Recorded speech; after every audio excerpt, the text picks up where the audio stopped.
Baiklah, kembali lagi bersama saya Salwa Fikratul Arifa. Di sini saya akan mempresentasikan atau menjelaskan gitu ya untuk soal di bagian C, aktivitas pemrograman. Yang mana di sini ada eksperimen komputasi.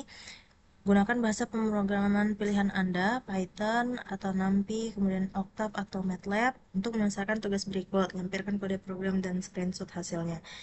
Di sini saya memilih untuk menggunakan Python. Kemudian eh, untuk soal pertama, buatlah sebuah fungsi bernama myNeuron dengan variabelnya ada input atau P, ada W atau bobot, B atau bias, F itu function, fungsi aktivasi yang menerima input vektor, matriks bobot, bias, dan jenis fungsi aktivasi. Fungsi ini harus menghitung A sama dengan F dalam kurung W dikali P plus B. Nah, teman-teman di sini saya sudah menggunakan Python dengan mengimport library NumPy, SNP. Kemudian di sini didefinisikan untuk setiap fungsi dari fungsi aktivasi ada hardlim, purelim, dan juga logseq. Nah, untuk hardlim ini dia dimana jika n itu lebih dari sama dengan 0, maka hasilnya 1, jika tidak maka outputnya 0. Kemudian untuk purelim ini karena A sama dengan N berarti dia tetap mengeluarkan outputnya berupa N. Kemudian untuk logseq ini memasukkan rumusnya yaitu 1/1 ditambah eksponensial pangkat minus N. Nah, kemudian di sini kita disuruh membuat myNeuron ini ya. Disuruh membuat myNeuron. Di sini kita definisikan myNeuron di mana P ini adalah input vektor, kemudian W ini ada weight matrix, B ini adalah bias vektor, kemudian F-nya adalah activation function. Nah, itu bisa hardlim, purelim, atau logseq yang sudah kita definisikan di atas. Kemudian di sini di dalam fungsi myNeuron ini kita akan menghitung output yang mana rumusnya rumus net input dimasukkan ke dalam fungsi aktivasi. Nah, di sini kita harus mencari net input terlebih dahulu, n. N-nya ini dengan cara weight atau bobot itu dikalikan dengan input, kemudian ditambahkan dengan bias. Nah, kemudian untuk fungsinya, fungsi aktivasinya apabila hardlim, maka fungsi hardlim akan dipanggil untuk n-nya ini dimasukkan ke dalam fungsi hardlim. Kemudian jika yang dipanggil adalah purelim, maka digunakan purelim n. Kemudian kalau logseq kita menggunakan logseq n. Nah, kalau tidak ada dari fungsi hardlim, purelim, atau logseq, maka keluarannya adalah error atau unknown activation function. Jadi fungsi aktivasinya belum didefinisikan gitu ya.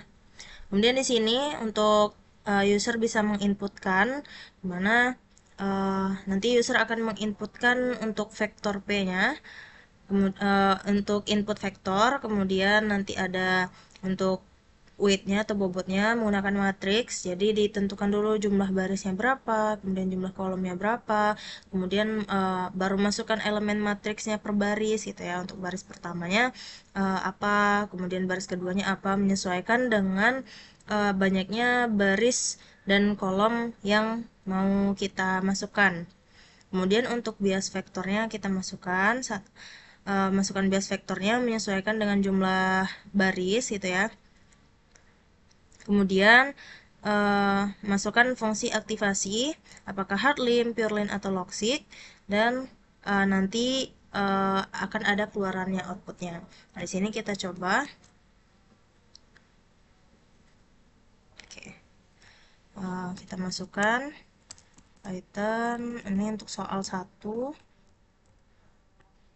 Nah, di sini kita akan memasukkan inputan vektornya. Input kita coba yang sederhana dulu. Misalkan kita punya inputnya 1. Kemudian untuk bobotnya kita coba buat 1 saja ya, untuk 1 baris dan 1 kolom. Maka untuk elemen matriks di bobot itu coba kita masukkan angka 1.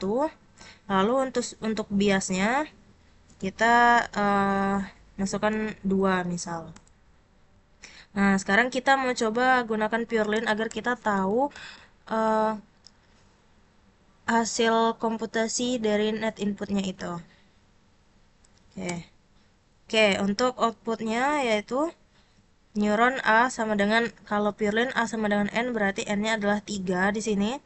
Nah, kalau kita hitung secara manual ya teman-teman, berarti W dikali dengan P. W-nya tadi adalah ini 1 dikali dengan 1.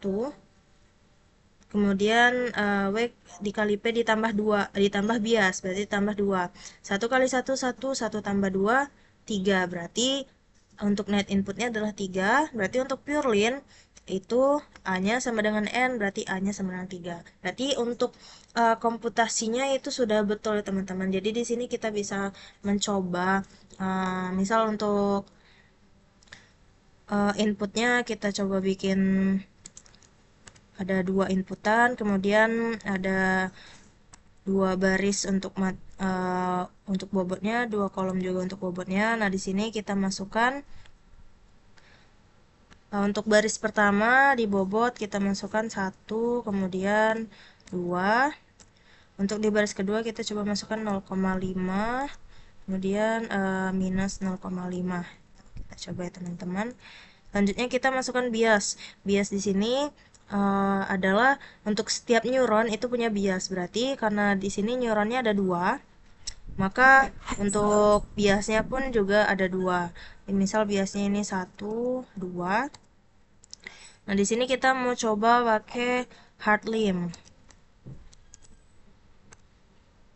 Nah, maka untuk outputnya adalah 1 dan 1 karena inputannya ada karena untuk neuronnya ada 2, jadi outputnya pun ada 2. Jadi seperti itu untuk soal nomor 1. Selanjutnya kita masuk ke soal nomor 2 di sini.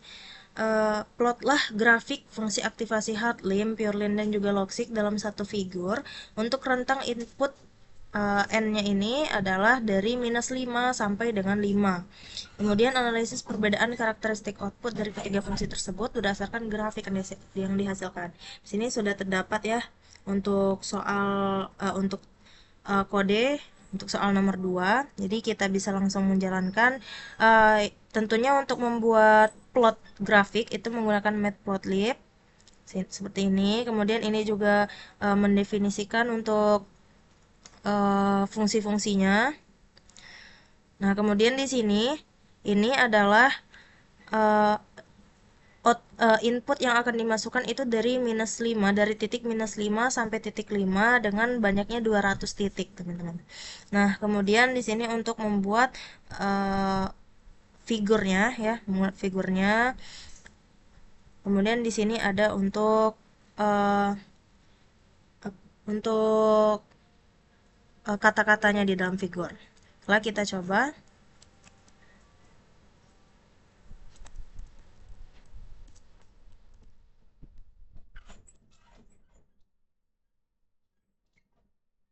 Oke, di sini sudah terbuat ya figurnya teman-teman.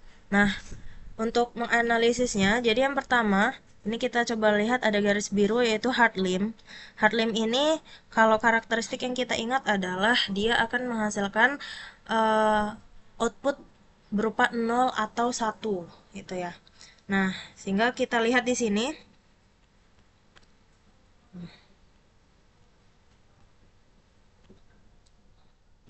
agak tidak bisa di ini ya, tidak bisa di zoom. Jadi untuk hard limb ini kita lihat dari titik -5 menuju titik 5. Dan untuk yang outputnya yang minus ya teman-teman, yang minus, untuk inputnya yang minus itu outputnya adalah 0. Dan di sini berupa garis lurus untuk grafiknya. Grafiknya garis lurus hingga mencapai decision boundary, yaitu ada lonjakan output gitu ya, dari awalnya 0 di titik ini 0, kemudian di titik selanjutnya itu adalah 1, sehingga ada lonjakan dari 0 ke 1, ke output 1. Dan setelah itu sama seperti yang 0 garis lurus, jadi yang ini pun output 1 itu membentuk garis lurus. Nah, kemudian selanjutnya jadi untuk yang hard limb ini seperti yang kita ingat juga, jadi karena hasilnya itu adalah 0 dan juga 1, jadi cocok untuk keputusan binar teman-teman. Bisa untuk iya tidak, ataupun eh, hidupnya lampu atau matinya lampu, seperti itu.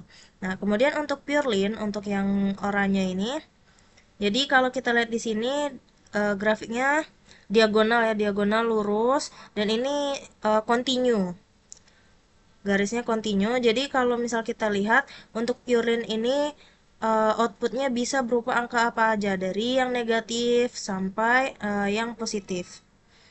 Nah, untuk purlin ini bisa digunakan dalam komputasi sederhana gitu ya, atau regresi, dan uh, untuk layer yang membutuhkan perhitungan secara kontinu gitu. Ini bisa menggunakan purlin. Nah, selanjutnya untuk logic, untuk garis warna hijau.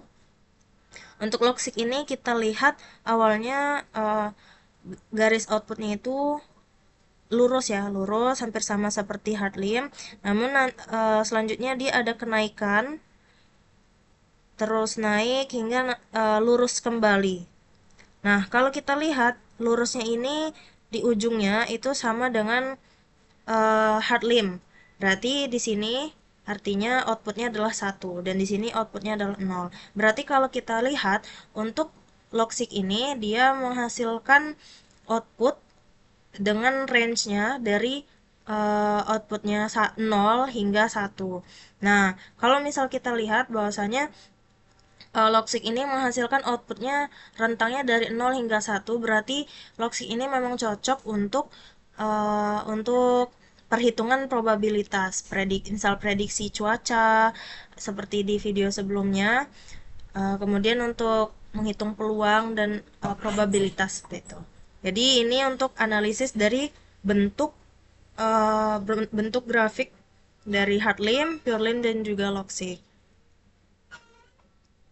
Nah, selanjutnya teman-teman di soal nomor 3, kita akan mengimplementasikan jaringan two layer dari soal B2. Soal B2 itu soal yang di video sebelumnya. Di ini di B2. Nah, yang ini, yang mana kalau diingat itu hasil output akhir jaringannya adalah 0. Itu menggunakan perhitungan manual, sehingga di sini mengimplementasikan jaringan two layer dari soal B2 secara programatik. Jadi dibuatlah kodenya, kemudian verifikasi apakah hasil perhitungan manual yang kemarin telah dijelaskan sama dengan hasil eksekusi program. Nah, di sini kita sudah membuat untuk kode untuk soal nomor 3, dimana di sini sama kita mendefinisikan untuk hardlim, purlin, logic, kemudian untuk main neuronnya untuk perhitungan dari net input yang dimasukkan ke dalam fungsi aktivasi. Nah, selanjutnya di sini, nah, untuk kita buka soalnya, yang pertama menginputkan 1, 2. Ini menginputkan array 1, 2. Ini inputnya. Kemudian untuk di layer pertama kita ada bobot. Nah, jadi di sini kita masukkan bobotnya. Untuk W1 bobotnya 1, minus 1, 0,5 dan 1. Kemudian untuk biasnya di sini 0, minus 0,5 dan 0. Lalu untuk fungsinya kita memakai purlin. Nah, selanjutnya di sini kita untuk di layer 2 kita punya bobotnya adalah 1 dan min 2. Kemudian biasnya itu 1. Lalu fungsi aktivasinya menggunakan hardlim. Dan di sini kita inputannya menggunakan A1, yaitu hasil perhitungan dari layer 1 itu. Lalu outputnya nanti adalah A2 sama dengan A2 gitu ya. Nanti kita coba langsung jalankan.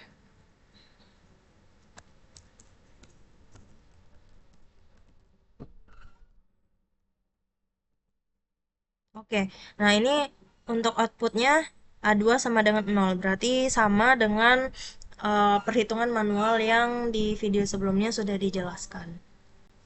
Baiklah, untuk selanjutnya di soal terakhir yaitu ada membuat project di mana merancang sebuah neuron tunggal untuk membantu kita memutuskan apakah saya harus lembur hari ini. Yang dimana inputnya yang pertama itu ada sisa pekerjaan dengan skala 1 sampai 10, kemudian ada input yang kedua yaitu tingkat kelelahan dari skala 1 sampai 10. Jadi semakin tinggi nilainya artinya semakin lelah. Kemudian yang pekerjaan semakin tinggi angkanya berarti semakin banyak pekerjaannya. Kemudian eh, implementasikan ke dalam kode program, kemudian menentukan nilai bobot W1, W2 dan juga biasnya secara manual. Kemudian uji model dengan minimal 5 skenario input yang berbeda. Analisis apakah model memberikan keputusan yang masuk akal bagi Anda. Oke, di sini kita coba. Di sini sudah dilakukan pengkodean. Di sini kita hanya menggunakan hardlim. Mengapa? Karena di sini pertanyaannya atau kasusnya apakah harus lembur atau tidak. Jadi hanya ada dua jawaban gitu ya, lembur atau tidak lembur. Jadi ini cocok untuk menggunakan fungsi hardlim karena merupakan keputusan biner gitu ya, iya atau tidak. Nah kemudian di sini ada untuk fungsi myneuronnya menghitung net input dan juga fungsi hardlim. Selanjutnya di sini ini tadi ya untuk input, sisa pekerjaan, kemudian untuk tingkat kelelahannya, juga untuk P2 tingkat kelelahan. Outputnya jika 1 itu lembur, kalau 0 itu artinya tidak lembur. Oke, di sini untuk bobot dan juga bias. Di sini bobotnya yaitu untuk yang pertama yaitu sisa pekerjaan. Jadi untuk untuk bobotnya itu 1 karena semakin tinggi pekerjaan, gitu ya, semakin banyak sisa pekerjaannya, maka dorongan untuk melakukan lembur itu menjadi lebih tinggi gitu ya. Jadi semakin banyak sisa pekerjaan maka semakin tinggi dorongan untuk melakukan lembur. Tapi kemudian di sini ada bobot untuk yang tingkat kelelahan. Jadi semakin tinggi tingkat kelelahannya, dia akan berkurang sebanyak 0,8 gitu ya. Jadi semakin tinggi tingkat kelelahannya, maka dorongan untuk melakukan lembur itu akan semakin berkurang gitu. Karena ya secara logikanya sudah lelah gitu ya. Nah, kemudian di sini ada biasnya itu -2, yaitu untuk melihat seberapa besar dorongan seseorang itu untuk mau lembur gitu. Karena ini kan dilihatnya dari sisa pekerjaan ya. Dilihat dari sisa pekerjaan untuk dorongan dia melembur. Nah, jika memang sisa pekerjaannya itu memang sangat-sangat banyak dan juga kelelahannya itu juga tidak terlalu tinggi, maka itu bisa memberikan output untuk lembur gitu. Itulah gunanya ada -2 ini. Agar bisa mengontrol apakah harus lembur atau tidak seperti itu. Kemudian di sini ada diuji dengan beberapa skenario ya. Ini sudah saya tambahkan juga beberapa satu skenario tambahan. Nah, di sini ada yang pertama untuk sisa pekerjaannya 8, kemudian untuk tingkat kelelahannya 2. Jadi pekerjaannya banyak tapi tidak terlalu lelah gitu. Kemudian di sini ada pekerjaannya sedang atau lumayan gitu kan. Namun sangat lelah untuk tingkat kelelahannya. Kemudian di sini ada pekerjaannya sedikit tetapi tidak terlalu lelah juga. Kemudian ada pekerjaannya banyak tapi lumayan lelah atau sangat lelah di sini. Kemudian di sini pekerjaannya lumayan, kemudian lumayan lelah juga. Kemudian ini juga pekerjaannya lumayan banyak gitu ya atau ya sedang gitu kan. Ini tingkat kelelahannya lumayan lelah. Nah, selanjutnya kita coba untuk uh, menjalankan kodenya.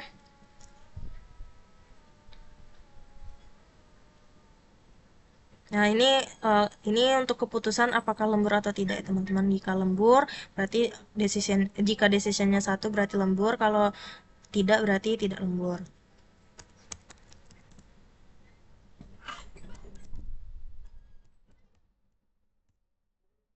Nah, oke, di sini kita sudah dapat hasilnya. Jadi untuk skenario pertama, untuk sisa pekerjaannya itu 8, untuk kelelahannya tingkat kelelahannya 2, maka keputusannya lembur. Nah, di sini kita menganalisis juga ya apakah model memberikan keputusan yang masuk akal. Oke. Ini masuk akal ya teman-teman, menurut saya ini masuk akal karena pekerjaannya banyak, masih banyak sisanya, tapi kita juga tidak terlalu lelah, jadi bisa untuk dilakukan lembur. Kemudian pekerjaannya lumayan atau sedang gitu, tapi lelahnya berlebihan gitu ya, sangat lelah. Jadi keputusan untuk tidak lembur itu masuk akal. Kemudian pekerjaannya sedikit sisanya, kemudian lelahnya juga tidak terlalu lelah.